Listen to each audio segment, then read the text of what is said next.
Hello students, तो welcome to all of you. तो आज हम स्टार्ट करेंगे lecture number 6 of triangle chapter. तो मैंने लास्ट क्लास में आपको बताया था कि आज मैं मिड पॉइंट थ्योरम की बात करूंगा, पर लेकिन सबसे पहले हम एंगल बाइसेक्टर की बात कर लेते हैं, उसके बाद हम मिड पॉइंट की करेंगे। ठीक है, तो एंगल बाइसेक्टर में क्या है, दो चीज़ें होती हैं। एक तो होता है आपका इंटरनल एंगल बाइसेक्टर, एक होता है आपका एक्सटर्नल एंगल बाइसेक्टर। तो आज का जो टॉपिक है वो है मेरा internal bisector of angle of triangle. इसमें क्या होता है वो देखिए, अगर आप ध्यान से देखो डेफिनेशन को, तो डेफिनेशन ये बोलती है, मान लीजिए मेरे पास में ABC ट्राइंगल है। अगर मेरे पास में एक ABC ट्राइंगल है और AD को मैं क्या कर लेता हूँ, एक एंगल बाइसेक्टर मान लेता हूँ कि AD क्या है, मेरा एक एंगल बाइसेक्टर है। अगर मेरा AD एंगल बाइसेक्टर है तो जो आपकी एंगल बाइसेक्टर थ्योरम ये बोलती है कि जो AD है इस वाली साइड को, जो थर्ड साइड है, इस थर्ड साइड को या अपोजिट साइड को इन दोनों साइड के रेशियो में डिवाइड करती है, इन दोनों साइड के रेशियो में डिवाइड करती है। या मैं ये बोलना चाहूँ कि जो AB अपॉन AC है, जो AB अपॉन AC है वो किसके बराबर आ जाएगा, AD अपॉन DC। गलत लिख दिया है, AD नहीं आएगा यहाँ पे, ये गलत लिख रखा है, BD upon DC, BD upon DC, BD upon DC। तो इसका मतलब जो मेरा एंगल बाइसेक्टर है वो इस वाली साइड को इन दोनों साइड के रेशियो में डिवाइड करता है। तो ये मेरे को प्रूव करना है। गिवन क्या है कि AD मेरा एंगल बाइसेक्टर है और ये आपको डेफिनेशन दे रखी है, तो इसको लिख लीजिए आप। तो प्रूव करते हैं। अब प्रूव करने से पहले कंस्ट्रक्शन कर लेते हैं। कंस्ट्रक्शन क्या करना है इसमें, देखो एक्सटर्नल एंगल बाइसेक्टर वाले केस में और इंटरनल एंगल बाइसेक्टर वाले केस में दोनों में सेम चीज है कि अगर आपका ये AD एंगल बाइसेक्टर है तो आप इसके पैरेलल लाइन ड्रॉ करें, तो ये ड्रॉ करोगे तो ऐसे जाएगी।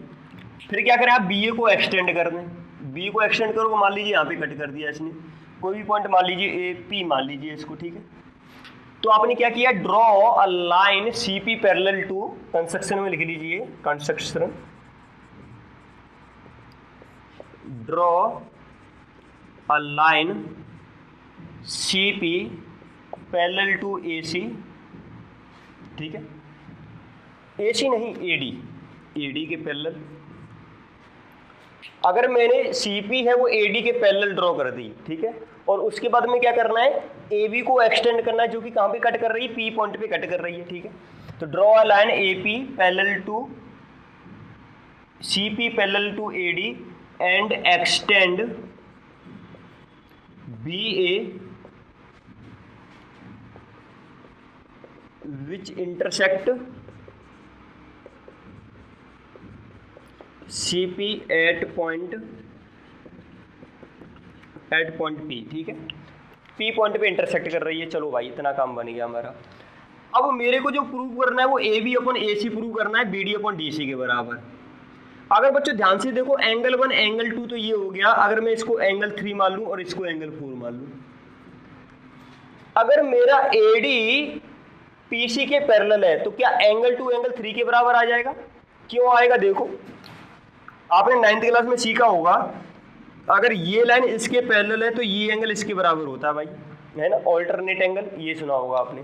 तो एंगल 2 एंगल 3 के बराबर हो गया। तो प्रूफ देखिए, तो angle 2 is equal to angle 3 कैसे हो गया भाई, ऑल्टरनेट एंगल है। ठीक है, तो पहले लिख सकते हो आप कि जो AD है, अगर AD parallel CP and AC is transversal, AC is transversal, then यहां से आप लिख सकते हैं, यहां से क्या आ जाएगा आपके पास में, एंगल 2 है वो एंगल 3 के बराबर आ जाएगा। क्यों आ जाएगा भाई, क्योंकि ऑल्टरनेट एंगल बन जाएंगे। ठीक है, सिमिलरली अगर मेरा ये लाइन इसके पैरेलल है तो एंगल 1 और एंगल 4 में क्या रिलेशन आ जाएगा, देखो ये इस टाइप से बन रहा है, एक ये लाइन है एक ये लाइन। अगर ये लाइन इसके पैरेलल है तो ये एंगल और ये एंगल कौन से एंगल हो जाएंगे, करॉस्पॉन्डिंग एंगल। अगर आपको ध्यान आ रहा हो तो ऐसे करके दो लाइन होती थी, तो इसमें अगर ये लाइन इसके पैरेलल है तो ये एंगल इसके बराबर होता था। सिमिलरली अगर ये लाइन इसके पैरेलल है तो ये एंगल इसके बराबर आ जाएगा, कैसे, करॉस्पॉन्डिंग एंगल। तो यहाँ से आप क्या कर सकते हो, एंगल 1 एंगल 4 के बराबर आ जाएगा, एंगल 1 एंगल 4 के बराबर, हाँ ठीक है। तो एंगल 1 एंगल 4 के बराबर, ये कैसे आ गया भाई, करस्पॉन्डिंग एंगल।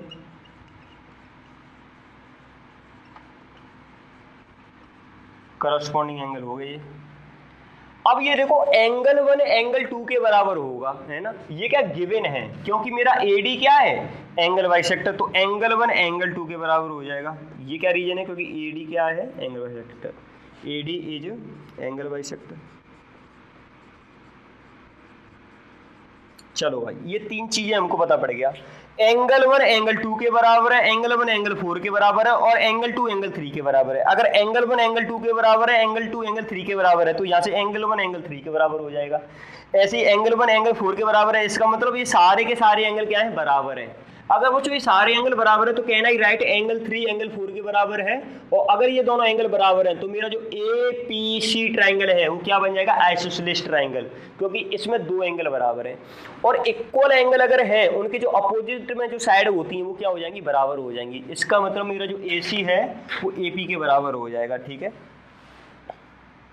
सो मैं क्या कह सकता हूँ यहाँ से, एंगल 3 है वो एंगल 4 के बराबर हो जाएगा। देयरफॉर जो AP है, AP मेरा किसके बराबर आ जाएगा भाई, AP है वो मेरा AC के बराबर आ जाएगा, ठीक है। रीजन क्या है, रीजन ये आ जाएगा कि sides opposite to equal angles are equal, sides opposite to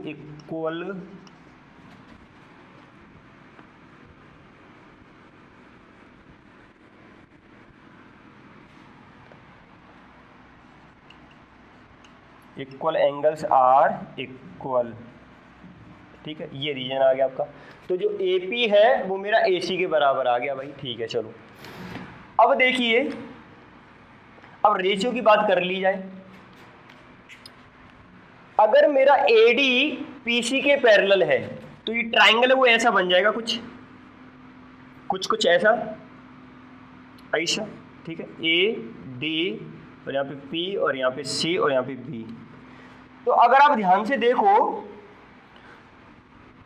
तो अगर ये लाइन इसके पैरेलल है तो मैं थेस थ्योरम से क्या लिख सकता हूं, तो इन ट्राइंगल BPC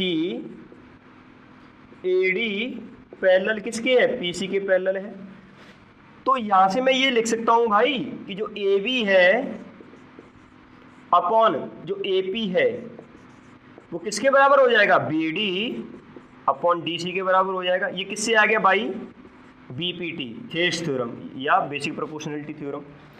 अब बच्चों AP जो है अभी मैंने ताजा निकाला है कि वो किसके बराबर है, AC के। यूज कर लीजिए, ठीक है, उसको मजे से यूज कर लीजिए कि जो AP है वो किसके बराबर है, AC के बराबर। तो ये कितना आ जाएगा, AB upon AC is equal to BD upon DC, ठीक है। आई थिंक यही आपको प्रूव करना था। देखो AB upon AC is equal to BD upon DC, तो ये क्या हो गया, प्रूव हो गया यहाँ पे। तो करना क्या है आपको, ये प्रूव इतना इंपॉर्टेंट नहीं है जितना कि ये रिजल्ट है ना। इस रिजल्ट को थोड़ा याद रखिए कि जो एंगल बाइसेक्टर होता है वो तीसरी वाली साइड को इन दोनों साइड के रेशियो में डिवाइड करता है, तो ये याद रखिए आप, ठीक है। चलिए नोट इट डाउन।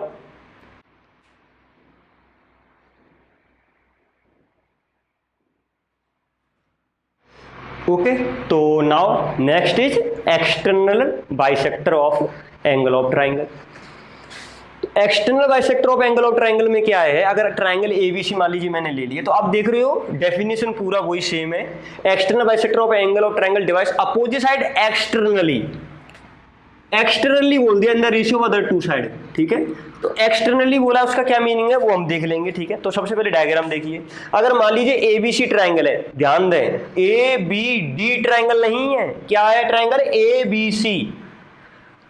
अब आपको 9th क्लास में हमने पढ़ाया था कि अगर मान लीजिए ये ट्राइंगल ABC है तो इसमें जो एक्सटर्नल एंगल होगा ये क्या होता है, इंटरनल एंगल। ये क्या होता है आपका इंटरनल एंगल, और ये क्या होता है आपका एक्सटर्नल एंगल, ठीक है। तो जो बाय डिफॉल्ट चीज कही जाती हैं वो इंटरनल एंगल के लिए बोली जाती हैं। भाई ये एंगल क्या है, एंगल A, वो कौन सा इंटरनल, ये क्या एक्सटर्नल। अब इसका बाइसेक्टर, तो इसका बाइसेक्टर मैंने ये ड्रॉ कर दिया, एंगल बाइसेक्टर, ठीक है। तो ये D आ गया यहाँ पे। अब ये AD अगर मेरा एक्सटर्नल एंगल बाइसेक्टर, तो मेरे को ये प्रूव करना है कि भाई जो साइड का रेशियो होता है तो वो किसके बराबर में आ जाएगा, in the ratio of other two side. External bisector of the angle of divide the opposite side, इस वाली साइड को एक्सटर्नली। अब इस एक्सटर्नली का क्या मीनिंग है वो देख लीजिए भाई, ठीक है। तो मैं लिख देता हूँ आपके सामने, ठीक है। गिवन क्या है और प्रूव क्या करना है ना, उससे आपको क्लियर हो जाएगा। तो इस बार जो गिवन है वो गिवन है आपको AD is external angle bisector, ये आपको गिवन है इस बार। और आपको जो टू प्रूव करना है वो क्या करना है आपको, हाँ टू प्रूव इंपॉर्टेंट है। इसमें एक्सटर्नली का क्या मीनिंग है, पूरी साइड ले लीजिए BD, तो BD अपॉन, और जो चीज एक्सटेंड की है आपने, है ना, जो एक्सटेंड करने पाई है ABC ट्रायंगल BC में, वो क्या है CD, उससे डिवाइड कर दीजिए। तो BD upon CD is equal to किसके रेशियो में, AB अपॉन AC के रेशियो में, ठीक है। ये आपको प्रूव करना है। कंस्ट्रक्शन भाई, ठीक है। कंस्ट्रक्शन का देखिए, तो मैंने आपको जैसे इंटरनल एंगल बाइसेक्टर में बताया था कि हमको एक लाइन ड्रॉ करनी है, किसके पैरेलल, उसके पैरेलल जो आपका एंगल बाइसेक्टर है। तो इसके पैरेलल लाइन ड्रॉ करोगे तो ऐसी आ जाएगी भाई, इसके पैरेलल लाइन ऐसे करके ऐसे आएगी, ठीक है। तो मान लीजिए इसको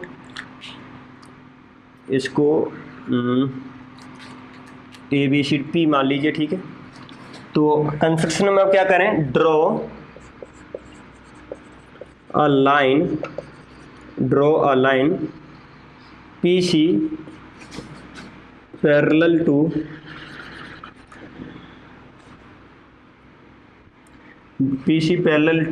AD which intersect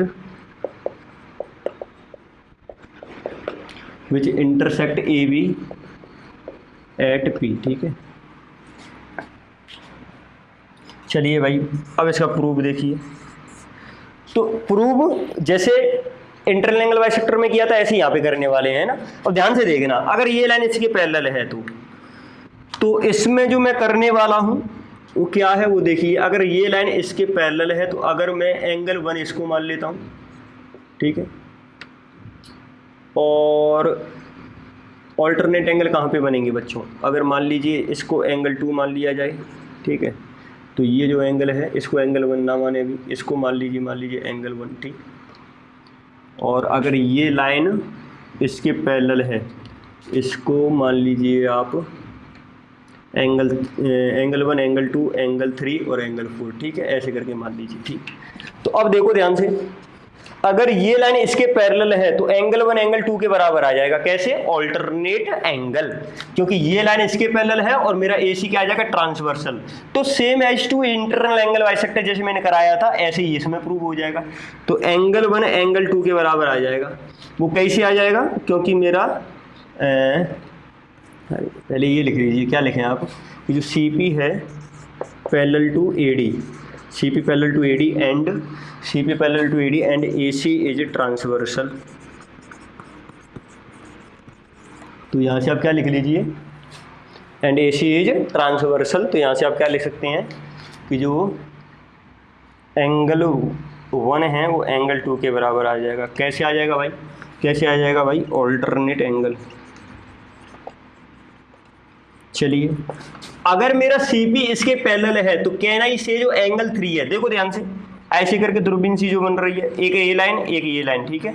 ये क्या है P और ये क्या है C और ये क्या है A और ये क्या है D। ये एंगल 4 और ये एंगल 3 ये भी बराबर हो जाएंगे क्योंकि ये क्या है, करॉस्पॉन्डिंग एंगल्स बन जाएंगे। तो एंगल 3 एंगल 4 के बराबर कैसे, करॉस्पॉन्डिंग एंगल। तो ये सारी चीज़ें 9th क्लास की जी है ना। क्यों भाई, बच्चा पार्टी समझ में आ रहा होगा आपको, है ना। ये सारी चीज़ें 9th क्लास में पढ़ी है ना, घबराना मत। एंगल 3 एंगल 4 के बराबर। अब देखिए, अगर एंगल 3 एंगल 4 के बराबर है तो अब ये देखो एंगल 1 एंगल 2 के बराबर है, एंगल 1 एंगल 4 के बराबर आ जाएगा। कैसे, क्योंकि AD क्या है, एक्सटर्नल एंगल बाइसेक्टर, इसलिए एंगल 1 है तो वो एंगल 4 के बराबर आ जाएगा, क्योंकि AD is external angle bisector. चलिए भाई, इतना क्लियर हो गया होगा। अगर मेरा 1 2 के बराबर है, 3 4 के, 1 4 के बराबर है, तो क्या चारों के चारों एंगल बराबर हो जाएंगे। वो इसलिए हो जाएंगे क्योंकि एंगल 1, एंगल 2, एंगल 3, एंगल 4 सारे के सारे बराबर हैं। एंगल 1 एंगल 2 के बराबर है, एंगल 1 4 के, तो ये इसके बराबर है, ये इसके बराबर है, तो 3 इसके बराबर आ जाएगा और 3 इसके बराबर आ जाएगा। अब ये इसके बराबर हो गया, ये इसके बराबर है, तो 3 1 के बराबर आ गया, 3 1 के बराबर है, 1 2 के बराबर है, तो 3 2 के बराबर आ जाएगा। ठीक है, तो ऐसे करके 1 2 3 4 सबके सब बराबर हो जाएंगे। ठीक है, अगर सारे एंगल बराबर है तो बच्चों ध्यान से देखो, अगर सारे एंगल बराबर हैं तो यहां से हम क्या कह सकते हैं, अगर एंगल देखो एंगल 2 एंगल 3 के बराबर है तो इसके अपोजिट में साइड कौन सी है, AC। एंगल 3 के अपोजिट साइड AC और एंगल 2 के अपोजिट साइड कौन सी है मेरी, AP। तो इसका मतलब ये साइड इसके बराबर आ जाएगी। ठीक है, तो यहां से क्या कह सकते हो, 10 एंगल 2 एंगल 3 के बराबर आ जाएगा। ठीक है, तो यहां से क्या बोल सकते हैं भाई कि जो AP है वो AC के बराबर आ जाएगा। AP है, AP is equal to AC। कैसे आ जाएगा, क्योंकि sides opposite to equal angles are equal.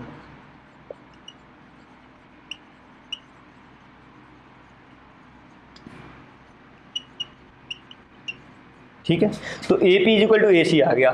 चलो भाई AP is equal to AC आ गया, उठाओ, है ना।